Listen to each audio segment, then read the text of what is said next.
Nope, nope, nope, nope.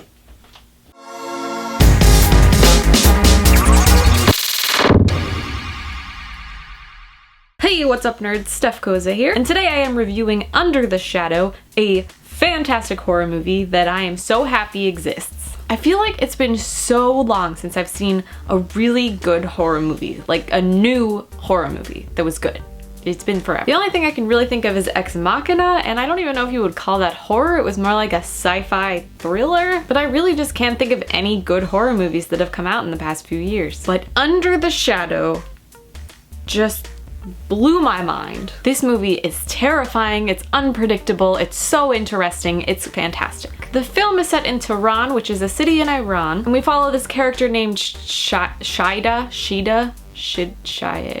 For most of the movie, she's just called Mama by her daughter named Dorsa, so I don't really know how to pronounce her name, but she's the protagonist. And she's this badass chick living in Tehran with her daughter Dorsa. Her husband has just gone off to war, and she's all by herself in this war-ridden city in Iran. And honestly, I think this movie could have still been a horror movie without any of the mystical aspects of it, because living in Iran when you could just get blown up at any second is freaking terrifying. And this movie makes you feel that dread. It's like every day there's this huge siren that goes off and everyone has to go into the basement and hope that a bomb doesn't hit them. The movie starts with a gigantic missile just crashing into their roof. The actual horror part of the movie doesn't even start until like halfway through, but I was still just terrified up until then because of all this war shit going on. And it was even more terrifying because that's so realistic, because that's really happening. Like, that's not a monster, that's real. So when you watch this movie, you really feel the terror and the dread, and it just feels so real and it's terrifying. But basically what happens is this missile crashes into their house,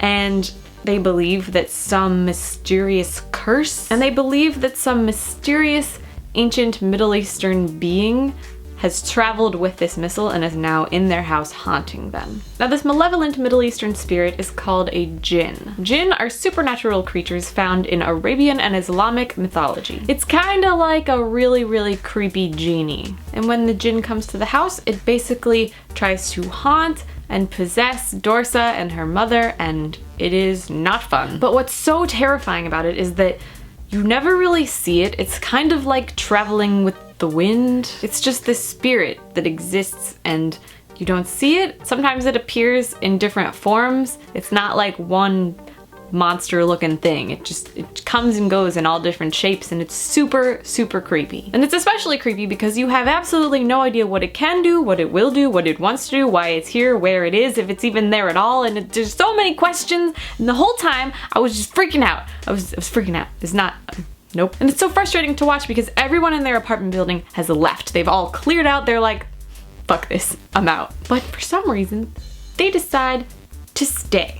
And it's mostly because Dorsa has lost her favorite doll and she like refuses to leave or do anything. She's just like, Mom, sorry, but I gotta find this doll. It's like so important. And what's terrifying about it is that there is this legend that if the jinn takes something that is a personal belonging of yours, it means they can haunt you forever. The only way they can stop haunting you is if you get that object back. So they're basically spending the entire movie trying to find this doll while this thing is haunting them, and it's just terrifying. Especially because you just kind of feel like they're never gonna get it back. Like, it is gone. It's just, the jinn has taken it and you will never see it again. And so many bizarre and creepy things are happening. Like, towards the end of the movie, it's just freaking creepy as shit. And but it's really cool to see this mother and daughter duo trying to defeat this evil spirit, and they're just like badasses at it. Especially Dorsa. Like, this little girl is a freaking badass. At one point she just has like the biggest balls I've ever seen and just saves her mom, and I'm just like, how the crap did you just do that? You're like 6. It was awesome. But seriously, I was like terrified this entire movie.